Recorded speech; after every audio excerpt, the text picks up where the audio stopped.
비상장 코인 사기 피해를 입었다면 최근 경제 침체와 더불어 높아지는 물가와 금리에 비해 연봉은 동결되면서 근로소득 외에 소득 창출 수단을 찾는 사람들이 늘어나고 있다 하였습니다. 그에 따라 재테크 투자와 같은 불로소득에 대한 관심이 집중되고 있다 하였는데요. 대중적으로 각광받고 있는 대표적인 재테크 수단으로는 부동산 투자나 주식, 코인 등이 있다고 하였습니다. 부동산의 경우 부동산 시장의 기조를 고려했을 때 비교적 안정적으로 판단될 수 있지만 다른 종류와 비교했을 때 자본금이 많이 들기 때문에 주식이나 코인 투자를 통해 재테크를 시작하는 경우가 많다고 하였는데요. 그 중에서도 코인은 최근 새롭게 등장한 투자 수단으로 주식에 비해 규제가 적어 많은 사람들이 시도하고 있다고 하였습니다.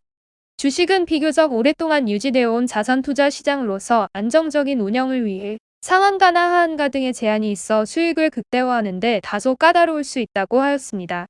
하지만 신생 투자 시장인 코인은 아직까지 엄격한 규제가 이루어지지 않아 높은 수익을 내는 데 유리할 수 있다고 하였는데요. 상한가 제한이 없기에 상승장을 잘 선택한다면 짧은 시간 안에 고점에 이르러 상당한 이익을 얻을 수 있다고 하였습니다. 이렇듯 코인은 부동산처럼 거액의 자금이 필요하지 않고 적은 자산으로도 쉽게 시작할 수 있으며 투자금 대비 높은 수익률을 빠르게 달성할 수 있으므로 상당히 매력적인 투자 상품으로 여겨지고 있다 하였는데요. 하지만 투자 상식과 코인 시장에 대한 정보가 미비하다면 코인 투자에서 큰 이익을 얻는 것이 어렵다고 하였습니다. 하한선이 없기에 오히려 막대한 손해를 입을 수도 있다고 하였습니다. 최근에는 코인에 대한 관심을 이용하여 투자자를 속이고 자금을 빼돌리는 코인 사기도 급증하고 있기에 더더욱 주의할 필요가 있다 하였는데요. 대부분의 일반인들은 투자 방법이나 시장 정보에 대해 잘 알지 못하기 때문에 정보를 얻고 유리한 방법을 찾기 위해 투자가의 조언을 구하는 경우가 많다고 하였습니다. 사기 범죄자들은 이러한 심리를 이용하여 자신을 투자가 또는 관련 업계 종사자로 가장하고 고수익을 보장하는 종목을 추천해주겠다며 리딩방 가입비를 요구하거나 직접 원금 및 수익을 보장하겠다는 약속을 한 뒤 투자금을 빼돌린다고 하였는데요.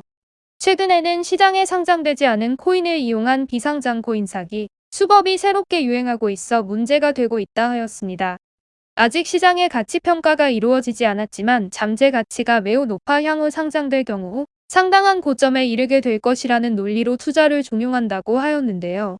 상장이 임박한 종목이므로 아직 상장되지 않은 시점에서 사두는 것이 이득이라며 투자금을 받아내 편취하는 수법이라 하였습니다. 매우 교묘한 방식으로 이루어지기 때문에 사기꾼의 말을 듣는 당시에는 상당히 합리적이고 매력적으로 보여 비상장 코인 사기라는 사실을 인지하기 어려울 수 있다고 하였습니다. 이러한 비상장 코인 사기는 사기죄에 해당하여 형사처벌이 부과될 수 있다고 하였습니다.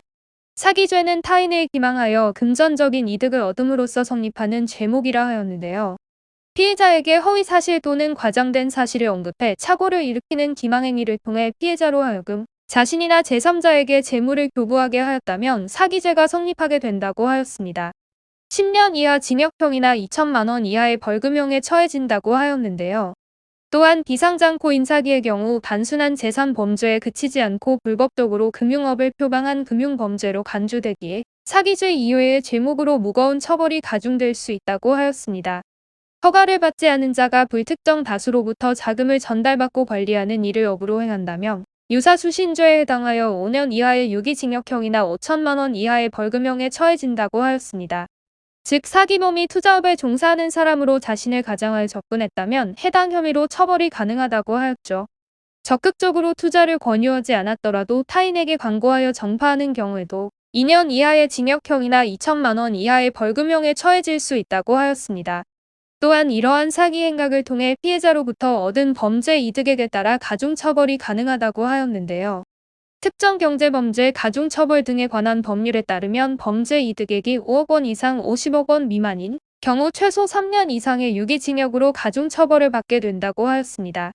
만일 50억 원 이상의 피해금이 발생한 경우 죄질이 더욱 불량하므로 5년 이상의 유기징역 내지는 무기징역이라는 매우 엄중한 처벌에 처해질 수 있다고 하였죠. 비상장 코인 사기로 피해를 입었다면 상황이 악화되지 않게끔 신속하게 신고 절차를 거쳐 법적 대응을 준비하는 것이 필요하다고 하였습니다. 상대방의 범죄 행위로 인해 피해가 발생하였음을 구체적이고 객관적으로 입증해야 하는데요. 관련 정황을 파악할 수 있는 폐쇄회로 영상이나 대화 내역, 사기범의 연락처, 계좌 거래 내역 및 상대방의 계좌번호 등을 증거물로 제출하여 비상장 고인 사기 범죄 사실을 입증해낼 수 있다고 하였습니다. 세세한 자료들을 파악하고 확인하는 것이 쉽지 않으므로 법률 대리인의 도움을 받아 준비하는 것이 바람직하다고 하였는데요. 사기죄, 유사수신행위죄 등의 형사 절차를 통해 가해자를 처벌할 수 있지만 형사 처분만으로는 실질적으로 막대한 피해금을 회복하는 데 도움을 얻기 어렵습니다. 이 경우 민사 절차를 통해 피해를 구제받을 수 있다고 하였는데요. 손해배상 청구 소송을 제기하여 범죄 피해에 대한 재산적, 정신적 피해 등을 주장하고 그에 대한 배상금을 요구할 수 있다고 하였습니다. 이 과정에서 다수의 승소 이력을 보유한 법률 대리인의 도움을 받아 유리한 결과를 얻을 수 있다고 하였습니다. 사기범이 이미 재산을 처분하거나 은닉하는 경우 손해배상 청구 소송에서 승소하였더라도 배상금을 받는 것이 어려울 수 있다고 하였습니다. 이런 경우를 대비하여 본격적인 소송 절차를 진행하기 전 우선적으로 감유 신청을 진행하는 편이 보다 유리하다는 점에 유념하여 대응해야 할 것입니다. 저희 법무법인 AL에서는 형사소송뿐만 아니라 민사손해배상 청구 소송까지 원활히 진행을 해보실 수 있다고 하였습니다. 유사한 사안을 승소로 이끈 바 있기에 더욱 체계적인 조력이 가능합니다. 하단 링크를 통해 비대면 무료 상담을 진행하시어 최적의 대응 방향을 모색해 보시기 바랍니다.